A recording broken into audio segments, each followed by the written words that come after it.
الحمد لله رب العالمين نحمده ونستعينه ونؤمن به ونتوكل عليه ونعوذ بالله من شرور أنفسنا ومن سيئات أعمالنا من يهده الله فلا مضل له ومن يضلل فلن تجد له وليا مرشدا اللهم صل على محمد وعلى آل محمد كما صليت على إبراهيم وعلى آل إبراهيم إنك حميد مجيد اللهم بارك على محمد وعلى آل محمد كما باركت على إبراهيم وعلى آل إبراهيم إنك حميد مجيد أما بعد فإن خير الحديث كتاب الله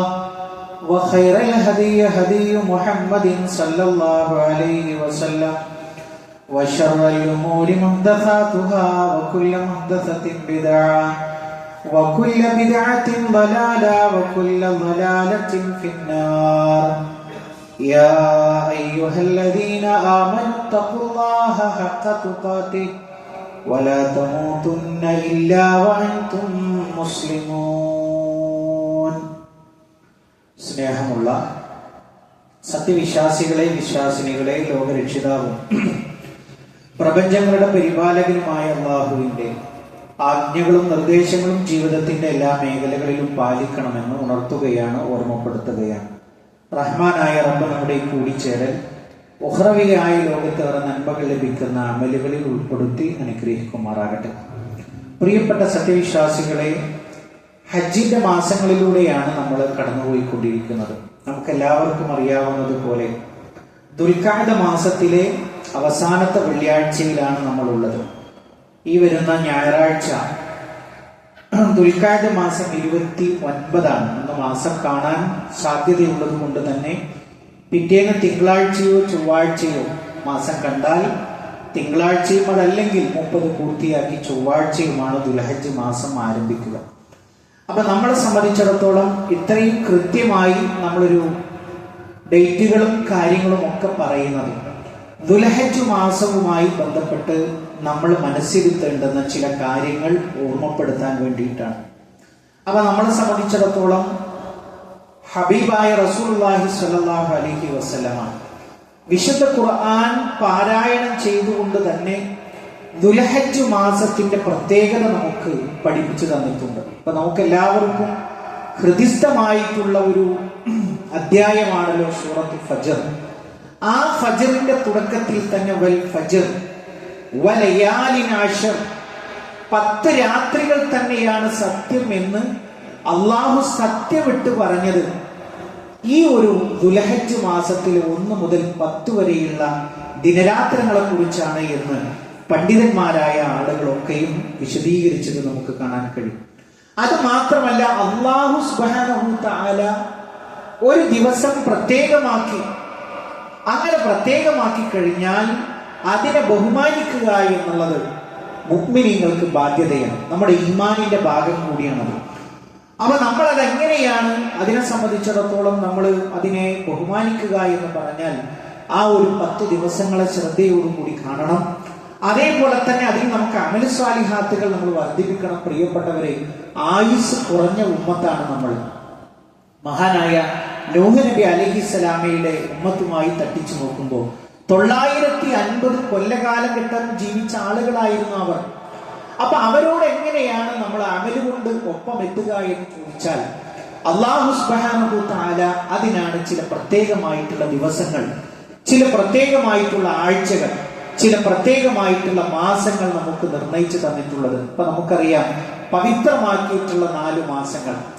ആ 4 മാസങ്ങളിൽ ചെയ്യുന്ന അമലുകൾക്ക് പ്രത്യേകതയുണ്ട് അല്ലാഹുവിന്റെ അടുക്കൽ. അതേപോലെ തന്നെ ദിവസങ്ങൾ, ലൈലത്തുൽ ഖദർ, അതേപോലെ തന്നെ വെള്ളിയാഴ്ച ദിവസം, ഇങ്ങനെയുള്ള ഒട്ടനവധി സന്ദർഭങ്ങളും അവസ്ഥകളും പിന്നെ സ്ഥലങ്ങളും. ഇപ്പൊ നമ്മൾ ഈ പള്ളിയിൽ നിസ്കരിക്കുന്നത് പോലെയല്ല ഹറമിൽ നമ്മൾ നിസ്കരിക്കുന്നത്, അതിന് ലക്ഷം പ്രതിഫലമുണ്ട്. അതേപോലെ തന്നെ മസ്ജിദുൽ നബവിയിൽ നിസ്കരിക്കുന്നതിന് മസ്ജിദുൽ അഖ്സയിൽ നിസ്കരിക്കുന്നത്, അതിനൊക്കെ പ്രത്യേകതകളുണ്ട്. ഈ പ്രത്യേകതകൾ വാരിക്കൂട്ടിക്കൊണ്ട് കുറഞ്ഞ ഒരു കാലയളവിലാണെങ്കിലും 950 കൊല്ലക്കാലഘട്ടം ജീവിച്ച നൂഹ് നബി അലൈഹിസ്സലാമിയുടെ ഉമ്മത്തിന്റെ അടുത്തേക്ക് എത്തുവാൻ വേണ്ടി അള്ളാഹു നിശ്ചയിച്ചിട്ടുള്ള ചില അവസരങ്ങളാണിത്. ആ നിലക്ക് നമ്മൾ അതിനെ കാണണം എന്നുള്ളതാണ്. അതുകൊണ്ട് തന്നെ പ്രിയപ്പെട്ടവരെ, ഈ ഒരു ദുൽഹിജ്ജ മാസവുമായി ബന്ധപ്പെട്ട 5 കാര്യങ്ങളാണ് നമ്മൾ മനസ്സിലാക്കേണ്ടത്. അതിൽ ഒന്നാമത്തെ ഒരു കാര്യം എന്ന് പറയുന്നത് മഹാനായ റസൂലുള്ളാഹി സ്വല്ലല്ലാഹു അലൈഹി വസല്ലമ നമുക്ക് പഠിപ്പിച്ചു തരികയാണ്. ദുൽഹിജ്ജ മാസത്തിലെ 1 മുതൽ 10 വരെയുള്ള ദിനരാത്രങ്ങൾ, ആ ദിനരാത്രങ്ങളെ കുറിച്ച് ഹബീബായ റസൂലുള്ളാഹി സ്വല്ലല്ലാഹു അലൈഹി വസല്ലമ നമുക്ക് പറഞ്ഞു തരികയാണ്. മാ മിൻ അയ്യാമിൻ അഅ്ളമു ഇൻദല്ലാഹി വലാ അഹബ്ബു ഇലൈഹി മിനൽ അമലി ഫീഹിന്ന മിൻ ഹാദിഹിൽ അയ്യാമിൽ അശ്ർ. മാ മിൻ അയ്യാമിൻ അഅ്ളമു ഇൻദല്ലാഹ്, അല്ലാഹുവിന്റെ അടുക്കൽ അഅ്ളമായ ദിവസങ്ങൾ മറ്റൊന്നുമില്ല. അഅ്ളമായ ദിവസങ്ങൾ എന്ന് പറഞ്ഞാൽ മഹത്തരമായത്, അലീമായ ദിവസങ്ങൾ. അങ്ങനെയാണ് പ്രവാചകൻ സല്ലല്ലാഹു അലൈഹി വസല്ലം അതിനെക്കുറിച്ച് പറഞ്ഞത്. അപ്പൊ 1 മുതൽ 10 വരെ എന്ന് പറഞ്ഞാൽ അള്ളാഹുവിന്റെ അടുക്കൽ മഹത്തരമായ ദിവസങ്ങളാണത്. തീർന്നില്ല. വലാ അഹബ്ബു ഇലൈഹി മിനൽ അമലി ഫീഹിന്ന മിൻ ഹാദിഹിൽ അയ്യാമിൽ അശ്ർ. ഈ 10 ദിനരാത്രങ്ങളിൽ ചെയ്യുന്ന അമലുകളെക്കാൾ അള്ളാഹുവിന് പ്രിയങ്കരമായ മറ്റൊരു അമലില്ല. അപ്പൊ അള്ളാഹുവിന് ഈ ഒരു 10 ദിനരാത്രങ്ങളിൽ നിങ്ങൾ ചെയ്യുന്ന അമലി സാലിഹാത്തുകൾക്ക് അള്ളാഹുവിന്റെ അടുക്കൽ വർദ്ധിതമായിട്ടുള്ള പ്രിയമുണ്ട്, ഇഷ്ടമുണ്ട്. അള്ളാഹുവിന് വമ്പിച്ച ഇഷ്ടമുണ്ട് ഈ ഒരു ദിനരാത്രങ്ങളിൽ ചെയ്യുന്ന അമലുകൾക്ക് എന്നുള്ളതാണ് ആദ്യമായിട്ട് നമ്മൾ മനസ്സിലാക്കേണ്ടത്. അപ്പൊ വരാനിരിക്കുന്നേയുള്ളൂ ഈ 10 ദിവസങ്ങൾ. നമ്മളെ സംബന്ധിച്ചിടത്തോളം അള്ളാഹുവിന്റെ അടുക്കൽ അതിന് ശ്രേഷ്ഠതയുണ്ട് ഈ 10 ദിനരാത്രങ്ങൾ. അതേപോലെ തന്നെ ഇതിൽ ചെയ്യുന്ന അമലുകൾക്കും അള്ളാഹുവിന്റെ അടുക്കൽ വർദ്ധിതമായ ഇഷ്ടമുണ്ട്. അള്ളാഹുവിന് അത്രമേൽ അതിന് ഇഷ്ടമുണ്ട് എന്നൊരു കാര്യം ഒന്നാമത് നമ്മൾ മനസ്സിലാക്കുക. രണ്ടാമത്തെ ഒരു കാര്യം, ഇത് വിശദീകരിച്ചു കൊടുത്തപ്പോ സ്വഹാബികൾ എങ്ങനെ മനസ്സിലാക്കി? അവരാണല്ലോ പ്രവാചക സദസ്സിലെ വിദ്യാർത്ഥികൾ. പ്രവാചകൻ സല്ലല്ലാഹു അലൈഹി വസല്ലമ ഈ ഒരു 10 ദിനരാത്രങ്ങളെ വർണ്ണിച്ചു കൊടുത്തപ്പോൾ അവരെന്താ മനസ്സിലാക്കിയത്? അത് നമ്മൾ മനസ്സിരുത്തണമല്ലോ. പ്രവാചകൻ സല്ലല്ലാഹു അലൈഹി വസല്ലമ പഠിപ്പിച്ചു കൊടുക്കുകയാണ്, മൽ അമലു ഫീ അയ്യാമി അഫ്ളലു മിൻഹാ ഫീ ഹാദിഹി. അല്ലാഹുവിന് ഏറ്റവും ഇഷ്ടമുള്ള ദിനരാത്രങ്ങൾ, ആ ദിനരാത്രങ്ങളിലെ അമലുകൾക്കാണ് അല്ലാഹുവിന്റെ അടുക്കൽ ഏറ്റവും ശ്രേഷ്ഠതയുള്ളത്. ഖാലു, അവർ ചോദിക്കുകയാണ്, വലൽ ജിഹാദു ഫീ സബീലില്ലാഹ്. അല്ലാഹുവിന്റെ റസൂലേ, അങ്ങ് പറഞ്ഞത് ജിഹാദിനാണല്ലോ ഏറ്റവും വലിയ പുണ്യമെന്നല്ലേ? അപ്പൊ ജിഹാദിനില്ലേ? ജിഹാദിനെയും ഇതിൽ ചെയ്യുന്ന അമലുകൾ വെച്ചു കൊടുക്കുമോ? അതൊരു ചോദ്യമാണല്ലോ. അള്ളാഹുവിന്റെ മാർഗത്തിൽ ജിഹാദ് നടത്തുക എന്ന് പറഞ്ഞാൽ, അള്ളാഹുവിന്റെ മാർഗത്തിൽ യുദ്ധം ചെയ്യുക എന്ന് പറഞ്ഞാൽ അതാണ് അള്ളാഹുവിന് ഏറ്റവും പ്രിയങ്കരമായ കാര്യം. അതിനാണ് ഏറ്റവും വലിയ ശ്രേഷ്ഠതയുള്ളത്. അപ്പൊ പ്രവാചകൻ ഇത് വിശദീകരിച്ചു കൊടുത്തപ്പോ സഹാബത്ത് ചോദിക്കണം, അള്ളാഹുവിന്റെ റസൂലേ, ജിഹാദിനുമില്ലേ കൂലി? ജിഹാദിനേക്കാൾ കൂലിയുണ്ടോ ഈ ദിവസങ്ങളിൽ ചെയ്യുന്ന അമലുകൾക്ക് എന്ന് അവർ ചോദിച്ചു. പ്രവാചകൻ സല്ലല്ലാഹു അലൈഹി വസല്ലം പറഞ്ഞു, ജിഹാദിനുമില്ല.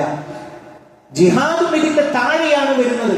ഈ 10 ദിനരാത്രങ്ങളിൽ ചെയ്യുന്ന അമലുകളാണ് ജിഹാദിനേക്കാൾ മുന്നിട്ട് നിൽക്കുന്നത്. എന്നിട്ട് പ്രവാചകൻ അതിനെ വർണ്ണിച്ചു കൊടുത്തു. ഒരു മനുഷ്യനൊഴികെ അയാൾ മാത്രമാണ് ഈ 10 ദിനരാത്രങ്ങളിൽ ചെയ്യുന്ന അമലിന്റെ മുകളിൽ നിൽക്കുന്നത്. എന്താ അയാളുടെ പ്രത്യേകത? ഖറജൻ യുഖാതിറു ബിനഫ്സിഹി വമാലിഹി ഫലം യർജി ബിശൈഇൻ. സ്വന്തം സമ്പത്തും ശരീരവുമായിട്ട് അള്ളാഹുവിന്റെ മാർഗത്തിലേക്ക് അയാൾ ഇറങ്ങിത്തിരിച്ചു. പിന്നീട് അയാൾ മടങ്ങി വന്നില്ല. അങ്ങനെ പറഞ്ഞാൽ എന്താണ്? അയാൾ അവിടെ ഒരു ഷഹീദായി. ആ ഷഹീദിന് മാത്രമാണ് ഈ 10 ദിനരാത്രങ്ങളുടെ മുകളിൽ നിൽക്കുന്ന പുണ്യമുള്ളത്.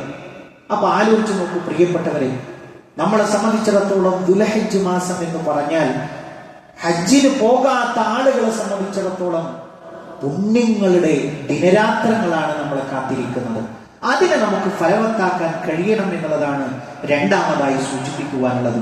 മൂന്നാമത്തെ ഒരു കാര്യം പ്രിയപ്പെട്ടവരെ, മഹാനായ ഹാഫിദ് ഇബ്നു ഹജർ റഹിമഹുല്ലാഹ് അദ്ദേഹത്തിന്റെ കിതാബിൽ രേഖപ്പെടുത്തി വെക്കുകയാണ്. എന്താണ് ഇത്രയും വലിയ പുണ്യമുള്ളത്? അതും നമ്മൾ മനസ്സിലാക്കിയിരുന്നു. പണ്ഡിതന്മാരായ ആളുകൾ അതിനെ വിശദീകരിച്ചിട്ടുണ്ട്. എന്താണ് ഈ 1 മുതൽ 10 ദിനരാത്രങ്ങൾ ദുൽഹിജ്ജ മാസത്തിലേതിന് ഇത്രമേൽ പുണ്യമുള്ളത്? അതിനെ വിശദീകരിക്കുമ്പോൾ പണ്ഡിതന്മാരായ ആളുകൾ വിശദീകരിക്കുന്നത് നമുക്ക് കാണാൻ കഴിയും. ഈ ഒരു 10 ദിനരാത്രങ്ങളിൽ എല്ലാ ആരാധനാ കർമ്മങ്ങളും ഇവിടെ സമ്മേളിക്കുന്നുണ്ട്. എല്ലാ ആരാധനാ കർമ്മങ്ങളും സമ്മേളിക്കുന്ന ഇതുപോലെയുള്ള മറ്റൊരു മാസമില്ല എന്നുള്ളതാണ്. എന്നിട്ട് പറഞ്ഞു, അതിനെ വിശദീകരിച്ചിട്ട് നമുക്ക് കാണാൻ കഴിയും. ഇവിടെ നിസ്കാരമുണ്ട്, 5 നേരത്തെ നിസ്കാരമുണ്ട്, വസ്യാമു നോമ്പുണ്ട്. ഏതാ നോമ്പ്? ഇവിടെ ഒരു നോമ്പ് വരുന്നുണ്ട്. അവിടെ നമ്മുടെ സഹോദരങ്ങൾ അറഫയിൽ അവർ സമ്മേളിക്കുന്ന ഒരു സമ്മേളനമുണ്ട്. എന്നാൽ ഇവിടെയുള്ള നമ്മളെ സംബന്ധിച്ചിടത്തോളം നമുക്ക് എന്നാണോ ദുൽഹിജ്ജ 9 ആകുന്നത്, ചിലപ്പോൾ അവിടെ സമയത്തിൽ വ്യത്യാസങ്ങൾ ഉണ്ടാകും. അപ്പൊ അവരെ സംബന്ധിച്ചിടത്തോളം അവിടെ ഒരു അറഫയിൽ അവർ സമ്മേളിക്കും. എന്നാൽ നമ്മളെ സംബന്ധിച്ചിടത്തോളം, ഹജ്ജിന് പോകാത്ത ആളുകളെ സംബന്ധിച്ചിടത്തോളം അവരുടെ 9 എന്നാണോ, ദുൽഹിജ്ജ 9 എന്നാണോ, അന്ന് അവർ നോമ്പെടുക്കുകയാണ് വേണ്ടത്. അന്ന് അവർ നോമ്പെടുക്കുന്നു. അപ്പൊ നോമ്പ് വന്നു, ഉമ്മഹാത്തുൽ ഇബാദത്ത് വന്നു, നിസ്കാരം വന്നു, നോമ്പ് വന്നു. പിന്നെ ഇതിൽ സദഖയുണ്ട്, ദാനധർമ്മങ്ങളുണ്ട്. അല്ലാഹു സുബ്ഹാനഹു തആല, അല്ലാഹു ഏറ്റവും പ്രിയങ്കരവും അവനെ സാമീപ്യം സിദ്ധിക്കുന്ന ഒരു അമലാണ് സദഖ ചെയ്യുക എന്ന് പറയുന്നത്. ഇതിൽ ദാനധർമ്മമുണ്ട്. അപ്പൊ നമുക്ക് എല്ലാവർക്കും അറിയാവുന്ന ചില കാര്യങ്ങളാണ് ഇവിടെ സൂചിപ്പിക്കുന്നത്. അതേപോലെ തന്നെ വൽ ഹജ്ജു, നിങ്ങൾ ആലോചിച്ചു, മറ്റൊരു മാസങ്ങളിലും ഹജ്ജ് ചെയ്യാൻ പറ്റില്ല. ഒരാള് അവിടെ ഹറമിൽ പോവാൻ അയാൾക്ക് തോന്നുന്ന ഹജ്ജ് ചെയ്യണമെന്ന് പറഞ്ഞാലോ അയാൾക്ക് സാധ്യമല്ല. അത് ഹജ്ജിന്റെ മാസങ്ങളിലും സമയങ്ങളിലും ദിവസങ്ങളിലും അല്ലാതെ ഹജ്ജ് ചെയ്യാൻ പറ്റില്ല. അപ്പൊ ആലോചിച്ചു, ആ ഹജ്ജ് വരുന്നത്, അതായത് ദുൽഹിജ്ജ 8 മുതൽ ഹജ്ജിന്റെ കർമ്മങ്ങൾ ആരംഭിക്കുന്നു. അപ്പൊ ഈ 1 മുതൽ 10 വരെയുള്ള ദിനരാത്രങ്ങളിലാണ് ഹജ്ജ് വരുന്നത്. അപ്പൊ എല്ലാ ആരാധനാ കർമ്മങ്ങളും, അല്ലെ, എല്ലാ ആരാധനാ കർമ്മങ്ങളും, ദിക്റുകളും, ദുആകളും, നിസ്കാരവും, അറവും എല്ലാം സമ്മേളിക്കുന്ന എല്ലാ ആരാധനാ കർമ്മങ്ങളും ഈ 10 ദിനരാത്രങ്ങളിൽ കടന്നു വരുന്നു എന്നുള്ളതാണ് ഈ ഒരു ദിവസങ്ങളുടെ പ്രത്യേകത എന്നുള്ളതാണ് മൂന്നാമതായിട്ട് നമ്മൾ മനസ്സിലാക്കേണ്ടത്. ഇത്രയും അഫ്ളലായ ദിവസങ്ങളിൽ ഇനി നമ്മൾ ഉണ്ടാകുമോ എന്നുള്ളത് നമ്മൾ ആലോചിക്കണം പ്രിയപ്പെട്ടവരെ. അത്രമേൽ ശ്രേഷ്ഠകരമായ, അള്ളാഹുവിന്റെ തൃപ്തി വാരിക്കൂട്ടാൻ പറ്റുന്ന ദിനരാത്രങ്ങളിലേക്കാണ് നമ്മൾ പ്രവേശിക്കാനിരിക്കേണ്ടത്. ഇനി 4ാമത്തെ ഒരു കാര്യം പ്രിയപ്പെട്ടവരെ, ഇങ്ങനെയുള്ള ഒരു ദിനരാത്രി നമ്മുടെ മുമ്പിലൂടെ വന്നു കഴിഞ്ഞാൽ നമ്മൾ ചെയ്യേണ്ടുന്ന അമലെന്താണ്? ആ അമലുകളെ കുറിച്ച് പ്രവാചകൻ സ്വല്ലല്ലാഹു അലൈഹി വസല്ലം പറഞ്ഞു, നിങ്ങൾ ചെയ്യേണ്ടുന്ന ഒരു കാര്യം. നമ്മളെ സംബന്ധിച്ചിടത്തോളം പ്രവാചകൻ സ്വല്ലല്ലാഹു അലൈഹി വസല്ലമയുടെ ഒരു സുന്നത്താണ് ദുൽഹജ്ജ് 9 അന്ന് നോമ്പെടുക്കുക എന്ന് പറയുന്നത്. മഹാരഥന്മാരായ പണ്ഡിതന്മാരൊക്കെയും സൂചിപ്പിച്ചതായിട്ട് നമുക്ക് കാണാൻ കഴിയും. 2 വർഷത്തെ പാപങ്ങളാണ് ദുൽഹിജ്ജ 9 അന്നത്തെ നോമ്പിന് പ്രത്യേകമായിട്ട് പ്രവാചകൻ സ്വല്ലല്ലാഹു അലൈഹി വസല്ലം പറഞ്ഞത്. അയ്യുകഫിറ സനത്തല്ലത്തി ഖബ്ലഹു വസ്സനത്തല്ലത്തി ബഅദഹു, തൊട്ട് മുമ്പുള്ള ഒരു വർഷത്തെ പാപവും ശേഷം വരാനിരിക്കുന്ന ഒരു വർഷത്തെ പാപവും ദുൽഹിജ്ജ 9 ആ നോമ്പുമായി ബന്ധപ്പെട്ട് അള്ളാഹു അവന് പുറത്തു കൊടുക്കും എന്നുള്ളത് നമുക്ക് ഹദീസിന്റെ ഗ്രന്ഥങ്ങളിൽ നമുക്ക് കാണാൻ കഴിയും. 2ാമത്തെ ഒരു കാര്യം പ്രവാചകൻ സ്വല്ലല്ലാഹു അലൈഹി വസല്ലം നമുക്ക് പഠിപ്പിച്ചു തന്നു, ദിക്റുകൾ ധാരാളമായിട്ട് ചൊല്ലുക എന്ന് പറയുന്നത്. പ്രവാചകൻ സ്വല്ലല്ലാഹു അലൈഹി വസല്ലം പറഞ്ഞു, നിങ്ങൾ ഫഅക്സിറു ഫീഹിന്ന മിനത് തഹ്ലീൽ, ലാ ഇലാഹ ഇല്ലല്ലാഹ് എന്നത് ധാരാളം ചൊല്ലുക. വത്തക്ബീർ, അല്ലാഹു അക്ബർ എന്ന് പറയുന്നത് ധാരാളം നിങ്ങൾ ചൊല്ലുക. വത്തഹ്മീദ്, അൽഹംദുലില്ലാഹ്, എണ്ണം പറയാതെ നമുക്ക് ഇഷ്ടം പോലെ നമുക്ക് ചൊല്ലാം. എത്രയാണോ നമ്മളെ കൊണ്ട് സാധിക്കുക അല്ലാഹു അക്ബർ ചൊല്ലുക, അൽഹംദുലില്ലാഹ് എന്ന് പറയുക, ലാ ഇലാഹ ഇല്ലല്ലാഹ് എന്ന് പറയുക. അങ്ങനെ ദിക്റുകളെ കൊണ്ട് ആർക്കാണ് ഇതിന് സാധിക്കാതെ വരിക? നോമ്പെടുക്കാൻ സാധിക്കാത്ത ആളുകൾ, അതേപോലെ തന്നെ ആ ആളുകളെ പോലും അവർക്ക് എന്ത് ചെയ്യാൻ പോയ വാർദ്ധക്യത്തിന്റെ അവശത കാരണം, അങ്ങനെയുള്ള ആളുകളെ സംബന്ധിച്ചിടത്തോളം രോഗത്തിന്റെ അവശത കാരണം അങ്ങനെയുള്ള ആളുകൾക്ക് പോലും ലാ ഇലാഹ ഇല്ലല്ലാഹ് ചൊല്ലാൻ, തക്ബീർ ചൊല്ലാൻ, തഹ്മീദ് ചൊല്ലാൻ യാതൊരു പ്രയാസവും ഉണ്ടാവുകയില്ല എന്നുള്ളത് നമ്മൾ പ്രത്യേകമായിട്ട് ശ്രദ്ധിക്കേണ്ടതുണ്ട്. അതോടൊപ്പം നമ്മൾ ചെയ്യുന്ന 5 നേരത്തെ നിസ്കാരങ്ങളാണെങ്കിലും അതിനെ ഒന്ന് സമയബന്ധിതമായി നിർവഹിക്കാൻ, ജമാഅത്തോടൊപ്പം നിർവഹിക്കാൻ നമ്മൾ പ്രത്യേകം ശ്രദ്ധിക്കുക എന്നുള്ളത് ഇതുമായി ബന്ധപ്പെട്ട് നമ്മൾ ശ്രദ്ധിക്കേണ്ട മറ്റൊരു കാര്യമാണ്. നമ്മളെല്ലാവരും 5 നേരത്തെ നിസ്കാരം നിർവഹിക്കുന്നവരാണ്. ആ നിസ്കാരം ജമാഅത്തായിട്ട് അതിന്റെ അഫ്ളലായ സമയത്ത് തന്നെ നമ്മൾ നിസ്കരിക്കുക എന്നുള്ളത് ശ്രദ്ധിക്കണം. അതോടൊപ്പം അതിനോടനുബന്ധമായിട്ടുള്ള സുന്നത്ത് നിസ്കാരങ്ങൾ. എന്താ അനുബന്ധമായിട്ടുള്ള നിസ്കാരങ്ങൾ എന്ന് പറഞ്ഞാൽ 12 റക്അത്ത് നിസ്കാരം അല്ലാഹു സുബ്ഹാനഹു വ തആല നമുക്ക് നിശ്ചയിച്ചു തന്നിട്ടുണ്ട്. ഏതാ 12 റക്അത്ത് നിസ്കാരം? അതിനാണ് റവാത്തിബ് സുന്നത്ത് എന്ന് പറയുക. എല്ലാ ഫർദ് നമസ്കാരങ്ങളുടെ മുമ്പും ശേഷവും അതുണ്ട്. നമുക്ക് കാണാൻ കഴിയും. പ്രവാചകൻ സല്ലല്ലാഹു അലൈഹി വസല്ലമ നമുക്കത് എണ്ണി പഠിപ്പിച്ചു തന്നിട്ടുണ്ട്. സുബ്ഹിന്റെ മുമ്പ് 2 റക്അത്ത്, അതേപോലെ തന്നെ ദുഹറിന്റെ മുമ്പും ശേഷവുമായിട്ടുള്ള നിസ്കാരങ്ങൾ, അതേപോലെ തന്നെ മഗ്രിബിന്റെ ശേഷം 2 റക്അത്ത്, അതേപോലെ തന്നെ ഇശാഇന്റെ ശേഷം 2 റക്അത്ത്. ഇങ്ങനെ നീണ്ടു നിൽക്കുന്ന 12 റക്അത്ത് നിസ്കാരം പ്രവാചകൻ സല്ലല്ലാഹു അലൈഹി വസല്ലം പഠിപ്പിച്ചു തന്നിട്ടുണ്ട്. അത് നമ്മൾ ദായിമാക്കി കഴിഞ്ഞാൽ, അങ്ങനെ പറഞ്ഞാൽ പതിവാക്കി കഴിഞ്ഞാൽ സ്വർഗത്തിൽ ഒരു വീടുണ്ട് എന്നാണ് പ്രവാചകൻ സല്ലല്ലാഹു അലൈഹി വസല്ലമ അതിന്റെ പ്രതിഫലമായിട്ട് പറഞ്ഞിട്ടുള്ളത്. അപ്പൊ ആ കാര്യം നമ്മൾ പ്രത്യേകമായിട്ട് നമ്മൾ ശ്രദ്ധിക്കണം. അതേപോലെ തന്നെ സ്വതക്കകൾ നൽകാൻ, നമ്മുടെ മനസ്സിനെ റബ്ബിങ്കലേക്ക് അടുപ്പിക്കുന്ന ഒരു വഴി കൂടിയാണ് സ്വതക്ക ചെയ്യുക എന്നുള്ളത്. ആ കാര്യവും നമ്മൾ പ്രത്യേകമായിട്ട് ശ്രദ്ധിക്കണം എന്നുള്ളതാണ് 4-മതായി സൂചിപ്പിക്കാനുള്ളത്. ഇനി അവസാനത്തെ ഒരു കാര്യം, 5-മത്തെ ഒരു കാര്യം, ഉദ്ഹിയ്യത്ത് നടത്തുന്ന ആളുകൾ ശ്രദ്ധിക്കേണ്ടുന്ന ഒരു കാര്യം, ദുൽഹിജ്ജ മാസത്തിലേക്ക് പ്രവേശിച്ചു കഴിഞ്ഞാൽ നമ്മളെല്ലാവരും ഉദ്ഹിയ്യത്തിന്റെ ഭാഗമാകുന്ന ആളുകളാണ്. പ്രവാചകൻ സല്ലല്ലാഹു അലൈഹി വസല്ലമയുടെ കർശനമായ നിർദ്ദേശമുണ്ട്. ഒരാൾക്കൊരു ത്വാഖത്തുണ്ട്, ഒരാടിനെയെങ്കിലും അയാൾ അറുക്കണമെന്നാണ്. ഇനി അയാൾക്ക് അതിന് സാധ്യമില്ലെങ്കിലോ 7 ആള് കൂടിയിട്ടെങ്കിലും ഒരു ഉരുവിനെ അറുക്കണം. കഴിവുണ്ടായിട്ടും മറവ് നടത്താത്ത നമ്മുടെ മുസല്ലയിലേക്ക് വരരുത്. അങ്ങനെ പറഞ്ഞാൽ പെരുന്നാൾ നിസ്കാരത്തിലേക്ക് വരരുത്. മുസ്ലിമീങ്ങൾ എല്ലാവരും സന്തോഷിക്കുമ്പോൾ അവൻ അകറ്റി നിർത്തുന്ന ഒരു കാര്യം എന്താണ്? അവന് കഴിവുണ്ട്, ത്വാഖത്തുണ്ട് ഒരു ഉരുവിനെ അറുക്കാൻ. അതല്ലെങ്കിലോ ഒരു 7 ആള് കൂടിയിട്ടെങ്കിലും ഒരു ഉരുവിനെ അറുക്കാൻ അവന് സാധ്യത. പക്ഷെ അവനത് ചെയ്തില്ല. അവൻ എല്ലാ രംഗത്തും മടി കാണിക്കുന്നത് പോലെ അതിൽ കുറച്ച് പിശുക്ക് കാണിച്ചു. അത്രയും പൈസ കൊടുക്കണ്ടേ, അല്ലെങ്കിൽ അങ്ങനെ ബാക്കി എന്തിനൊക്കെ അവൻ ചെലവഴിക്കുന്നു. പക്ഷെ റബ്ബിന്റെ ഈ ഒരു തീരുമാനത്തിന് അവൻ എത്തിയില്ല. അവൻ അത്ര വില കാണിച്ചില്ല. അവൻ നമ്മുടെ നിസ്കാരം മുസല്ലയിൽ നിന്ന് അകന്നു നിൽക്കട്ടെ, അത്രയും ഗൗരവമായിട്ട് പറഞ്ഞൊരു വിഷയം. അപ്പൊ നമ്മളെ സംബന്ധിച്ചിടത്തോളം നമ്മളെല്ലാവരും അതിൽ താല്പര്യം കാണിച്ചിട്ടുണ്ട്. അപ്പോ അറവ് നടത്തുന്ന ആളെ സംബന്ധിച്ചിടത്തോളം കുടുംബനാഥനാണ് ആ കുടുംബത്തിന് വേണ്ടി അറവ് നടത്തേണ്ടത്. അപ്പൊ അതില് ഒരു ആളുകൾക്കൊക്കെ ത്വാഖത്തുള്ള ആളുകളാണെങ്കിലും അവരെ സംബന്ധിച്ചിടത്തോളം കുടുംബനാഥനാണ് അറവ് നടത്തേണ്ടത്. അപ്പൊ ആ കുടുംബനാഥനെ സംബന്ധിച്ചിടത്തോളം ദുൽഹിജ്ജ മാസത്തിലേക്ക് പ്രവേശിച്ചു കഴിഞ്ഞാൽ അവൻ എന്ത് ചെയ്യരുത്? അവന്റെ നഖവും മുടിയും എന്ത് ചെയ്യാൻ പാടില്ല. പിന്നീട് ഈ അറവ് കഴിയുന്നത് വരെ ശരീരത്തിൽ നിന്ന് നീക്കം ചെയ്യാൻ പാടില്ല. അത് നമ്മൾ പ്രത്യേകമായിട്ട് ശ്രദ്ധിക്കേണ്ടുന്ന ഒരു സുന്നത്താണ്. ദുൽഹിജ്ജ മാസം ഏതാനും ദിവസം, മിക്കവാറും തിങ്കളാഴ്ചയോ അതല്ലെങ്കിൽ ചൊവ്വാഴ്ചയോ ആണ് ദുൽഹിജ്ജ 1 ഉണ്ടാവുക. 29 മാസം കണ്ടാൽ നമുക്ക് തിങ്കളാഴ്ചയും, അതല്ല 30 മാസം കണ്ടില്ലെങ്കിൽ തിങ്കളാഴ്ച 30 പൂർത്തിയാക്കി ചൊവ്വാഴ്ചയായിരിക്കും ദുൽഹിജ്ജ 1 ഉണ്ടാവുക. അപ്പൊ അന്നേ ദിവസം മുതൽ നമ്മൾ പിന്നെ എന്ത് ചെയ്യാൻ പാടില്ല?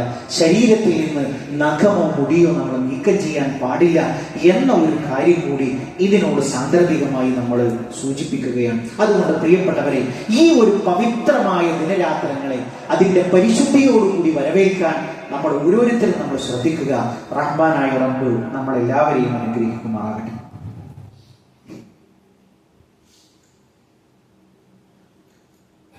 അൽഹംദുലില്ലാഹി റബ്ബിൽ ആലമീൻ വസ്സലാത്തു വസ്സലാമു അലാ റസൂലിഹിൽ അമീൻ വഅലാ ആലിഹി വസഹ്ബിഹി അജ്മഈൻ. അമ്മാ ബഅദ്. പ്രിയപ്പെട്ട സത്യവിശ്വാസികളെ, വിശ്വാസികളെ, ഒരിക്കൽ കൂടി അള്ളാഹുവിന്റെ ആജ്ഞാ നിർദ്ദേശങ്ങൾ ജീവിതത്തിന്റെ എല്ലാ മേഖലകളിലും പാലിക്കണമെന്ന് ഉണർത്തുകയാണ്, ഓർമ്മപ്പെടുത്തുകയാണ്.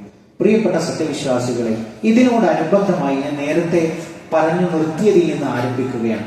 നമ്മുടെ ശരീരത്തിൽ നിന്ന് രോമങ്ങൾ നീക്കം ചെയ്യാൻ പാടില്ല എന്ന് പറഞ്ഞല്ലോ. പ്രവാചകൻ സല്ലല്ലാഹു അലൈഹി വസല്ലമയുടെ ഒരു ചര്യയാണ് മീശ വെട്ടുക, അതേപോലെ തന്നെ താടി വളർത്തുക എന്നുള്ളത്. നമ്മളെ സംബന്ധിച്ചിടത്തോളം ഹബീബായ റസൂലുള്ളാഹി സ്വല്ലല്ലാഹു അലൈഹി വസല്ലം നമ്മുടെ ജീവിതത്തിന്റെ ആ ജീവനേക്കാൾ ജീവനാണ്. ആ പ്രവാചകൻ സല്ലല്ലാഹു അലൈഹി വസല്ലമയുടെ ഒരു നിർദ്ദേശമാണ് നിങ്ങൾ മീശ വെട്ടണം, താടി വളർത്തണം എന്നുള്ളത്. അത് വിശ്വാസികളായ ഓരോ ആളുകളും ശ്രദ്ധിക്കേണ്ടത്. ഇപ്പൊ ഇത് ഇനിയിപ്പോ ഈ ഒരു സംസാരം എന്തിനാണെന്ന് ചോദിച്ചാൽ ഇപ്പൊ നമ്മളെ സംബന്ധിച്ചിടത്തോളം ഇത് അറിഞ്ഞില്ല എന്നുള്ളൊരു വിഷയം റബ്ബിന്റെ മുമ്പിൽ ഇത് കേട്ടതിന് ശേഷം ഒരാൾക്ക് തോന്നുന്നു ഞാൻ അങ്ങനെ ചെയ്യുന്നില്ല എന്ന് പറയും. ഇത്രയേ ഉള്ളൂ ദീനും. ആളുകൾക്ക് പറഞ്ഞു കൊടുക്കുക എന്നുള്ളത് പറഞ്ഞ് അവരെ കേൾപ്പിച്ചു കഴിഞ്ഞാൽ പിന്നെ അവരും അവരുടെ അള്ളാഹുമായി. നിങ്ങൾ ആലോചിച്ച് നോക്കൂ, ഈ ഒരു ദീനിന്റെ മാത്രം പ്രത്യേകതയല്ല. ഇപ്പൊ മൂസാ നബി അലൈഹിസ്സലാമയുടെ ചരിത്രം പറയുന്ന സമയത്ത്, അതായത് മൂസാ നബി അലൈഹിസ്സലാം തൗറാത്ത് വാങ്ങാൻ വേണ്ടി പോയി. പിന്നീട് 40 ദിവസം കഴിഞ്ഞിട്ടാണ് തിരിച്ചു വരുന്നത്. തിരിച്ചു വരുമ്പോ ഈ ഉമ്മത്ത് എന്താ ചെയ്യുന്നത്? പശുക്കുട്ടിയെ ആരാധിക്കുന്നതാ കാണുന്നത്. അപ്പൊ വേഗം വന്ന് ചുമതല ഏൽപ്പിച്ച ഹാറൂൻ നബി അലൈഹിസ്സലാമയെ പിടികൂടുന്നുണ്ട്. ആ പിടികൂടുന്ന സമയത്ത് ഹാറൂൻ നബി അലൈഹിസ്സലാം പറയണം, ഉമ്മയൊത്ത സഹോദര, നീ എന്റെ താടി പിടിച്ചു വലിക്കലേ, താടിമല പിടിച്ചത്. അപ്പൊ നമ്മളെ സംബന്ധിച്ചിടത്തോളം കാണാൻ അത് ഒരു മുസ്ലിമിന്റെ ഒരു ഷിയാറാണ്, താടി വെക്കുക എന്നുള്ളത്. മാത്രമല്ല പ്രിയപ്പെട്ടവരെ, പണ്ഡിതന്മാരായ ആളുകളൊക്കെ ഒരു ഭൂരിഭാഗം ആളുകളും അത് ഹറാമാണ്, അത് നീക്കം ചെയ്യുക എന്നുള്ളിടത്താണ് അവർ ഏകോപിച്ചിട്ടുള്ളത്. അപ്പൊ എത്രമാത്രം ഗൗരവം ഉണ്ടാവും ആ വിഷയത്തിൽ പണ്ഡിതന്മാരായ ആളുകളെ സംബന്ധിച്ചിടത്തോളം ആ ഒരു കാര്യം. പിന്നെ മറ്റൊരു കാര്യം എന്ന് പറയുന്നത്, നാലാമത്തെ ഒരു കാര്യം എന്ന് പറയുന്നത്, നമ്മളിൽ ചില ആളുകളെ സംബന്ധിച്ചിടത്തോളം ഇപ്പൊ താടി വെക്കുന്നത് സുന്നത്തല്ലേ എന്നാണ്. അപ്പൊ ഈ സുന്നത്തല്ലേ എന്ന് പറയുന്ന ഈ കൗമ വിചാരിച്ചിട്ടുള്ളത് ഒഴിവാക്കാൻ പറ്റുന്ന സാധനങ്ങളാണ്. പ്രവാചകൻ സല്ലല്ലാഹു അലൈഹി വസല്ലം വലത്തുകൊണ്ട് കഴിക്കാൻ പറയും, വലത്തുകൊണ്ട് കുടിക്കാൻ പറയും. അപ്പൊ നമ്മളെ വിചാരം എന്താണ്? അത് സുന്നത്തല്ലേ എന്നുള്ളതാണ്. പ്രിയപ്പെട്ടവരെ, അള്ളാഹുവിന്റെ ഹബീബ് സല്ലല്ലാഹു അലൈഹി വസല്ലമ നമുക്കൊരു ആയത്ത് പറഞ്ഞിരുന്നു, ഖുൽ ഇൻ കുൻതും തുഹിബ്ബൂനല്ലാഹ ഫത്തബിഊനി യുഹിബ്ബുകുമുല്ലാഹ്. നിങ്ങൾ അള്ളാഹുവിനെ ഇഷ്ടപ്പെടുന്നെങ്കിൽ നിങ്ങൾ എന്നെ ഇത്തിബാ ചെയ്യാം. അപ്പൊ ഞാൻ എന്ത് ചെയ്യുന്നുവോ അത് നിങ്ങൾ ചെയ്യും. ഇപ്പൊ നമ്മളെ സംബന്ധിച്ചിടത്തോളം ഞങ്ങൾ നബിദിനൊന്നും കഴിക്കാറില്ല. അതെന്താണ്? പ്രവാചകൻ സല്ലല്ലാഹു അലൈഹി വസല്ലം കാണിച്ചത്. പ്രിയപ്പെട്ടവരെ, നബിദിനം കഴിക്കാതെ മാറി നിൽക്കലല്ല പ്രവാചകനോടുള്ള മഹബത്ത്. പിന്നെയോ, പ്രവാചകൻ സല്ലല്ലാഹു അലൈഹി വസല്ലം എന്തൊന്ന് നമ്മളോട് മാതൃകയാക്കാൻ വേണ്ടി പറഞ്ഞുവോ അത് ജീവിതത്തിൽ കൊണ്ടുവരിക എന്നുള്ളത്, അതാണ് പ്രവാചകനോടുള്ള മഹബത്ത്.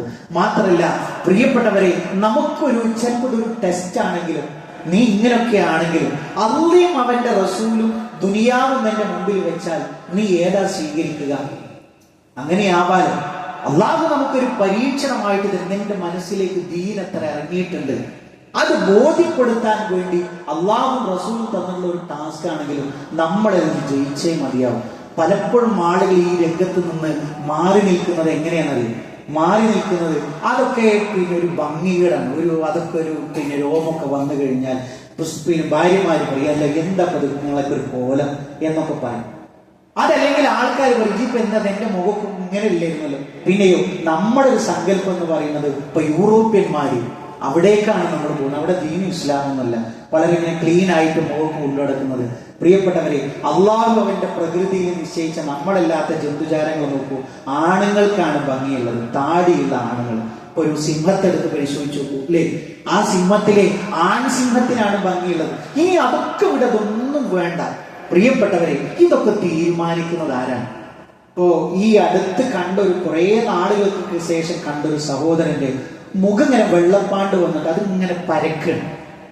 അപ്പൊ അയാൾ വളരെ ഭംഗിയുള്ള ഒരു മനുഷ്യനായിരുന്നു. പ്രിയപ്പെട്ടവരെ, ദുനിയാവിന്റെ അവസ്ഥ ഒരു അപകടം പറ്റിയാൽ, അല്ലെ, ഇതൊന്നും ഇപ്പൊ നമുക്ക് വരില്ല, ഇതിനൊന്നും നമുക്കൊരു പ്രൊട്ടക്ഷൻ പറയാൻ കഴിയില്ല. നമ്മുടെ ശരീരത്തിന്റെ ഒരു രോഗം വന്നു, അതല്ലെങ്കിൽ എന്തെങ്കിലും അല്ലാഹു നമ്മളെല്ലാവരെയും കാത്തുരക്ഷിക്കുമാറാവട്ടെ. പ്രിയപ്പെട്ടത്, അത് വരണം എന്നുള്ള അർത്ഥത്തിലല്ല. നമ്മളിൽ ഉണ്ടാക്കുന്ന ഈ ഒരു പിശാചിന്റെ ഒരു സ്വാധീനം ഉണ്ടല്ലോ, നമ്മളിങ്ങനെ തീരുമാനിക്കണം നമ്മളാണ് ഭംഗി. ഇതൊന്നും നമ്മളല്ല, ഇതിന്റെ ഒന്നും കളർ.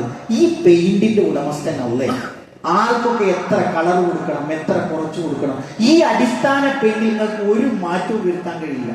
അതല്ലേ നമ്മുടെ ഉമ്മമാരോട് കുട്ടികളോടൊക്കെ പറയാനുള്ളത്, നിങ്ങൾ എന്ത് ക്രീം തേച്ചാലും എന്ത് പൗഡർ പൂശാലും അള്ളാന്റെ പെയിന്റിനോളം നല്ലൊരു പെയിന്റ് കൊടുക്കുന്ന ഒരാളെ നമുക്ക് കണ്ടെത്താൻ കഴിയില്ല.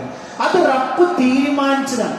ആ തീരുമാനം നമ്മൾ സമീരാത്തവന് അതല്ലേ മാന്യത. പ്രിയപ്പെട്ടവര്, ഇതിലൊന്നിലും നമ്മളോട് അഭിപ്രായം ചോദിച്ചോ?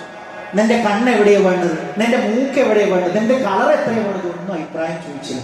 അത് നമ്മൾ സന്തോഷത്തോടു കൂടി സ്വീകരിക്കുക. ഇതിന്റെയൊക്കെ വലുപ്പം മനസ്സിലാകണമെങ്കിൽ പ്രിയപ്പെട്ടവരെ, ഏതെങ്കിലും ഒരു ആശുപത്രിയിൽ പോയിട്ട് ഒരു 5 മിനിറ്റ് നേരം നിന്നാൽ പടച്ചോനെ അൽഹംദുലില്ലാഹ് എന്ന് 1000 വട്ടം സ്തുതിച്ചിട്ട് അവിടെ നിന്ന് ഇറങ്ങാൻ കഴിയുള്ളൂ. കാര്യം എന്താണെന്നറിയും, ഇതിനേക്കാൾ ചെറിയ ഒരു വായിൽ ഇങ്ങനെ നമ്മൾ ഉമിനീര് വരുന്നുണ്ട്. അത് വരാത്തൊരു അവസ്ഥയെക്കുറിച്ച് നമുക്ക് ആലോചിക്കാൻ കഴിയും. ഇത് തുറക്കാൻ കഴിയും നമുക്ക്. അതേപോലെ തന്നെ കണ്ണിമ വെട്ടാത്തൊരവസ്ഥയെ കുറിച്ച്, പല്ല് അത് അതിന്റെ പരിധിയും വിട്ട് വളർന്നു വരുന്ന ഒരു അവസ്ഥ, ഞരമ്പുകൾ ചുരുങ്ങി പോകുന്ന അവസ്ഥ, എന്തെല്ലാം അവസ്ഥകൾ നമ്മൾ കേൾക്കുന്നു. പ്രിയപ്പെട്ടവരെ, സൗന്ദര്യവും അതുപോലെ തന്നെയാണ്. അതുകൊണ്ട് അള്ളാഹുവിനെയും അവന്റെ ഏതാനും ചില കാലങ്ങൾ മാത്രമേ നമ്മൾ ഈ ദുനിയാവിൽ കഴിഞ്ഞുകൂടുന്നു. അവിടെ റബ്ബിനോട് നമ്മൾ ഏറ്റവും അടുത്തുകൊണ്ട് ജീവിക്കുക. 2-ാം നാളോ 3-ാം നാളോ ഖബറിലേക്ക് വെക്കുന്നതോടുകൂടി ഇതിന്റെ ഉടമസ്ഥരാരാ? പുഴുക്കളും പ്രാണികളുമാണ്. അത് നമ്മൾ ആലോചിച്ചിട്ടുണ്ടോ? നമ്മളെ കഫൻ തുണി മാറ്റി മണ്ണോട് ചേർത്ത് കിബിലക്ക് നേരെയാക്കി വെച്ചിട്ടാണ് ബാക്കിയുള്ള എല്ലാ ഉടപ്പറപ്പികളും തിരിച്ചു പോരാ. പിന്നീട് ഇതിന്റെ അവകാശികൾ ആരാണ്? ഇതിന്റെ അവകാശികൾ എന്ന് പറയുന്നത് പുഴുക്കളാണ്. പ്രിയപ്പെട്ടവരെ, അള്ളാഹ് തന്ന അതിനെപ്പോലും അവന്റെ തൃപ്തിക്ക് വേണ്ടി നമ്മൾ ഉപയോഗപ്പെടുത്തിയാൽ 24 മണിക്കൂറും നമുക്ക് പ്രതിഫലം ലഭിക്കുന്ന ഒരു അമല് കൂടിയാണ് എന്നത് നമ്മൾ പ്രത്യേകമായി സൂചിപ്പിക്കുക. ഈ ഒരു കാര്യം ഇപ്പൊ സൂചിപ്പിക്കാനുള്ള ഒരു കാര്യം, നല്ലൊരു അവസരമാണ്. ഇപ്പൊ നമ്മള് ദുൽഹിജ്ജയായി കഴിഞ്ഞത് എല്ലാവർക്കും നാട്ടുകാർക്കൊക്കെ അറിയാം. അന്ന് താടി മുഴുവൻ എടുക്കാൻ പറ്റും. അത് അങ്ങനെ തന്നെ അവിടെ തന്നെ നിന്നോട്ടെ. ഇനി അതുമൊത്തുന്ന ഒരു രൂപം ഉണ്ടാവാതിരിക്കാൻ നമ്മൾ പ്രത്യേകം ശ്രദ്ധിക്കുക. രണ്ടാമതൊരു കാര്യം പറഞ്ഞു തരുന്ന എന്തിനാന്ന് ചോദിച്ചാൽ, അല്ലാഹു സുബ്ഹാനഹു വ തആലയുടെ മുമ്പിൽ ഒരു ഉദ്ർ, ഞാനത് അറിഞ്ഞില്ല കേട്ടില്ല എന്ന് നിങ്ങൾക്കൊരു ഒഴിവ് കഴിവ് പറയാതിരിക്കാൻ വേണ്ടി കൂടിയാണ് ഈ ഒരു കാര്യം സൂചിപ്പിക്കുന്നത്. പ്രിയപ്പെട്ടവരെ, ഏതൊരു നന്മയുണ്ടോ അതെല്ലാം വാരിക്കൂട്ടാനുള്ള ഒരു മനസ്സുള്ളത് കൊണ്ടാണല്ലോ നമ്മൾ ഇങ്ങനെയൊക്കെ ഒരുമിച്ചിരിക്കുന്നത്. അപ്പൊ ഇതുകൂടി നമുക്ക് ഒരു അറിവുള്ള ഒരു നന്മയുള്ള ഒരു കാര്യമാണ് എന്ന് മനസ്സിലാക്കി ഇതുകൂടി ജീവിതത്തിൽ പുലർത്താൻ നമ്മൾ ശ്രദ്ധിക്കുക. റഹ്മാനായ റബ്ബ് ഇരു ലോകത്തും വിജയം വരിക്കുന്ന മുഅ്മിനീങ്ങളെയും മുത്തഖീങ്ങളെയും നമ്മളെ എല്ലാവരെയും ഉൾപ്പെടുത്തി അനുഗ്രഹിക്കുമാറാകട്ടെ. ഇതേപോലെ അവന്റെ ജന്നാത്തുൽ ഫിർദൗസിൽ ഒരുമിച്ചിരിക്കാനുള്ള ഭാഗ്യം നൽകി അള്ളാഹു നമ്മളെ ഓരോരുത്തരെയും അനുഗ്രഹിക്കുമാറാകട്ടെ. ജീവിത അവസാനം വരെ മുഅ്മിനായി മുത്തഖിയായി ജീവിച്ച് മരണപ്പെട്ടു പോകാനുള്ള ഭാഗ്യം അള്ളാഹുവെ ഞങ്ങൾക്ക് ഓരോരുത്തർക്കും നീ പ്രദാനം ചെയ്യുന്ന റഹ്മാനെ. അള്ളാഹുവെ, ഞങ്ങളുടെ കൂട്ടത്തിൽ രോഗങ്ങളെ കൊണ്ട്, വേദനകളെ കൊണ്ട് കഷ്ടപ്പെടുന്ന ഒട്ടനവധി ആളുകളുണ്ട്. അള്ളാഹുവെ, എല്ലാവർക്കും മാനസികവും ശാരീരികവുമായ ശിഫ നീ പ്രദാനം ചെയ്യുന്ന റഹ്മാനെ. അള്ളാഹുവെ, ഞങ്ങളുടെ കുടുംബ ജീവിതത്തിൽ സന്തോഷത്തെ നീ പ്രദാനം ചെയ്യുന്ന റഹ്മാനെ. സ്വാലിഹായ മക്കളെ ഞങ്ങൾക്ക് നീ പ്രദാനം ചെയ്യുന്ന റഹ്മാനെ. അള്ളാഹുവെ, ഞങ്ങളുടെ ഇണകളിൽ കൺകുളിർമയെ നീ പ്രദാനം ചെയ്യുന്ന റഹ്മാനെ. അള്ളാഹുവെ, ഞങ്ങളുടെ മാതാപിതാക്കൾക്ക് നീ പുറത്തു കൊടുക്കണമേ റഹ്മാനെ. അള്ളാഹുമ്മ ഗ്ഫിർ ലിൽ മുഅ്മിനീന വൽ മുഅ്മിനാത്ത് വൽ മുസ്ലിമീന വൽ മുസ്ലിമാത്ത് അൽഅഹ്യാഇ മിൻഹും വൽ അംവാത്ത് ഇന്നക മുജീബുദ് ദഅവാതി യാ ഖാദിയൽ ഹജാത്ത്. اللهم اجرنا من النار، اللهم اجرنا من النار. اللهم ربنا تقبل منا انك انت السميع العليم وتب علينا انك انت التواب الرحيم. امين امين برحمتك يا ارحم الراحمين. اللهم صل على محمد.